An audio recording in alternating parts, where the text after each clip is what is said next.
Hello,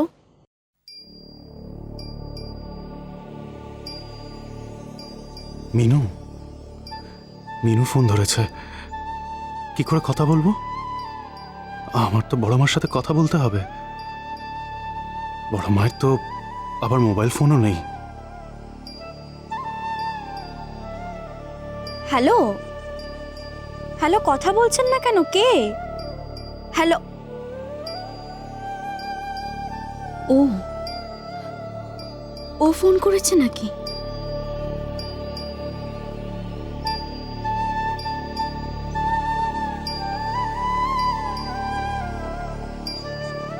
আমি বড় মার সাথে কথা বলবো। বড় মাকে ফোনটা দেওয়া হোক।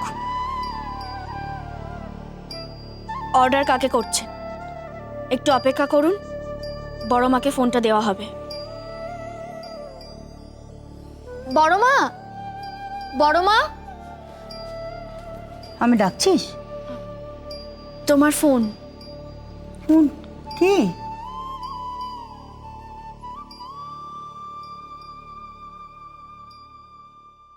হ্যালো, বড় মা, বড় মা। শোন। হ্যাঁ, আমার আমার আমার খুব বিপদ হয়েছে। খুব বিপদ হয়েছে। কি হয়েছে? কি হয়েছে শোন? ওর সাথে কথা বলতে গিয়ে বড় মা এইভাবে চমকে উঠলো কেন? কি হয়েছে? কি হয়েছে শোন? বল কি হয়েছে? বড় মা, বড় মা, জাহ্নবী খুব অসুস্থ। কি হয়েছে? জানি না, ওর ওর শরীরটা খুব খারাপ। বারবার অজ্ঞান হয়ে যাচ্ছে। ওমা, সে কি? হ্যাঁ বড় মা, কি করব কিছুই বুঝতে পারছি না। কি করব আমি? আমি কি করব? কি বলবো?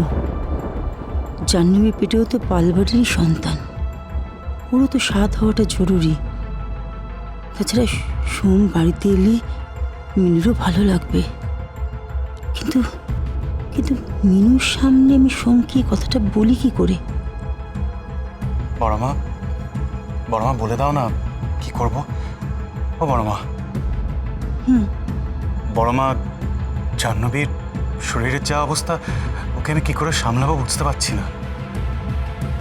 মিনু, আমার খুব তেষ্টা পেয়েছে, এক গ্লাস জল নিয়ে আসবি মা?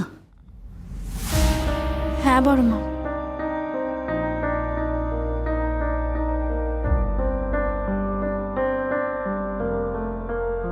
সোম, তুই কাল জাহ্নবীকে নিয়ে এই বাড়িতে চলে আয়। আমি আমি বাড়িতে আসবো? আমি বাড়িতে আসবো? হ্যাঁ আসবি, কিন্তু জাহ্নবীকে সঙ্গে নিয়েই আসবি। কারণ জাহ্নবীর শরীরেও পালবাড়ির সন্তান বড় হচ্ছে। তাই তুই একা না, জাহ্নবীকে নিয়ে কালের বাড়িতে চলে আয়।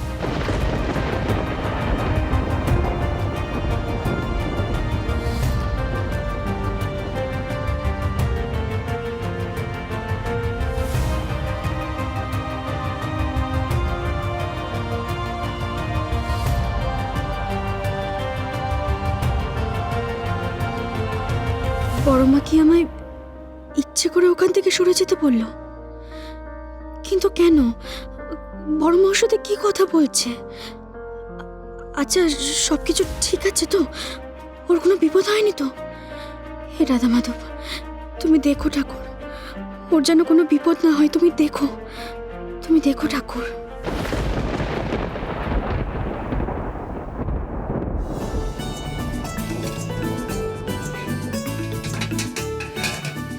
পায়েস হয়ে গেছে।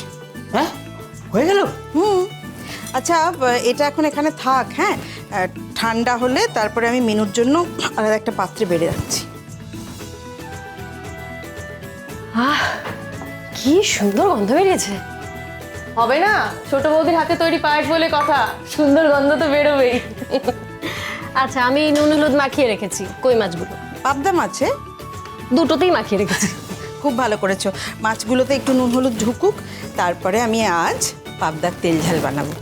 মিনুটা এত ভালোবাসে খেতে। তোমার মনে আছে আম্মা, আমার স্বাদে তুমি তেল কই বানিয়েছিলে? কি অসাধারণ খেতে হয়েছিল, এখনো মুখে লেগে আছে। কত লোক এসেছিল বলো তো আমার স্বাদে। মিনুর সাথে আর সেভাবে লোকজন তো ডাকতে পারলাম না, তেমন ধুমধাম করে সাধি দিতে পারলাম না মেয়েটার। এবারেও তোমার হাতের তেল ঝাল খেয়ে ভীষণ প্রশংসা করবে সবাই, সবার মুখে লেগে থাকে একবার দেখো। আমি বলছি কি, আমি চাটনিটা বসিয়ে দেবো? আমের চাটনিটা তো হ্যাঁ বসিয়ে দে। হ্যাঁ, বৌমা, বৌমা, মা ডাকছেন, আমি একবার আসি। হ্যাঁ হ্যাঁ যাও, আমি এদিকটা দেখে নিচ্ছি। তুই এক কাজ কর, তুই আমের চাটনিটা বসিয়ে দে, আমি ততক্ষণ বাকি রান্নার জোগাড় করছি। কার্তিক দা, চালগুলো ভালো করে ধুয়ে রেখো, মা ডাকছিলে। হ্যাঁ রে, বলছি রান্নার আয়োজন কত দূর? আয়োজন সব হয়ে গেছে মা, রান্না হলেই হয়। সময়ের মধ্যে হয়ে যাবে? হ্যাঁ হ্যাঁ হয়ে যাবে। বলছিলাম কি, ওই যতজনের জন্য রান্না হচ্ছে না তার সঙ্গে আরো 2টো মাথা যোগ করে নে। আচ্ছা, আসবে তো মা? হ্যাঁ আসবে তো।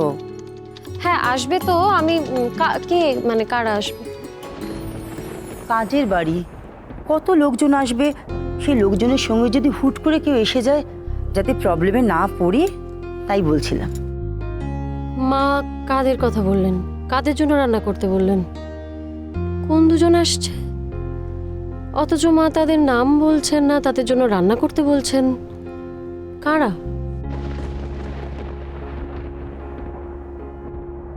কি রে, কি ভাবছিস? হুম, কি বলছো? বলছি যে কি ভাবছিস? কিছু না। আমি জানি বৌমা, তুমি কি ভাবছো। তুমি ভাবছো যে আমি কোন দুজনের কথা বলছি, তাই না? খুব শিগগিরই তুমি জানতে পারবে যে আমি কাদের কথা বলেছি। ঠিক আছে মা, আমি তাহলে আসি। হ্যাঁ যা। কি দারুণ ব্যাপারটা না বৌদি। কি দারুণ ব্যাপার। আরে আমি কিন্তু কখনো এর আগে বেবি শাওয়ার অ্যাটেন্ড করিনি। তাই নাকি? কেন, তোমাদের বিদেশে হয় না সব? দেখেছো, বিদেশ হঠাৎ আমাদের হতে যাবে কেন বলো তো? আরে ওখানে আমি কয়েকটা জায়গায় গেছিলাম, কিন্তু এই এত সব রিচুয়ালস আমি কোথাও গিয়ে দেখতে পাই। দাঁড়াও দাঁড়াও, রিচুয়ালসের তুমি কিছুই দেখোনি এখনো।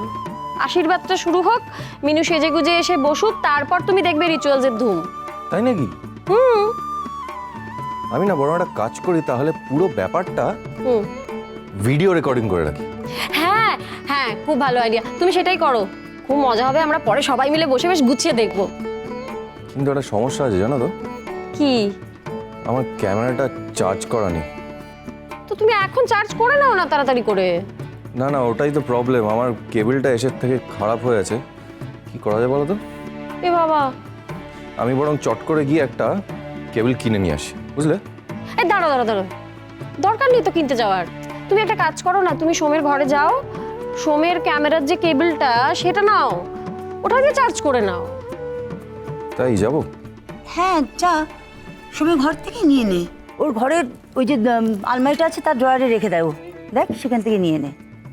না, আমি ভাবছি যে এটা কি করা উচিত হবে? ও বাড়িতে নেই, ওকে না বলে ওর ঘরে গিয়ে ওর জিনিস ইউজ করব। না না, ও কিচ্ছু মনে করবে না, একেই বাড়িতে নেই, আর যা ঝামেলা যাচ্ছে না, খুব টেনশনে আছে ও। সোম টেনশনে আছে না? কিসের টেনশন? তুমি কি করে জানলে? না মানে কি বলতো, এরকম পরিস্থিতির মধ্যে তো ছেলেটা কোনোদিন পড়েনি, আর বাড়ির বাইরেও কোনোদিন থাকিনি, তাই বলছিলাম। মা কি এরকম অন্যরকম কেন লাগছে? তখন থেকে মনে হচ্ছে কি যেন একটা লুকোচ্ছে মা, কি একটা বলতে চাইছে না কেন? বাজলো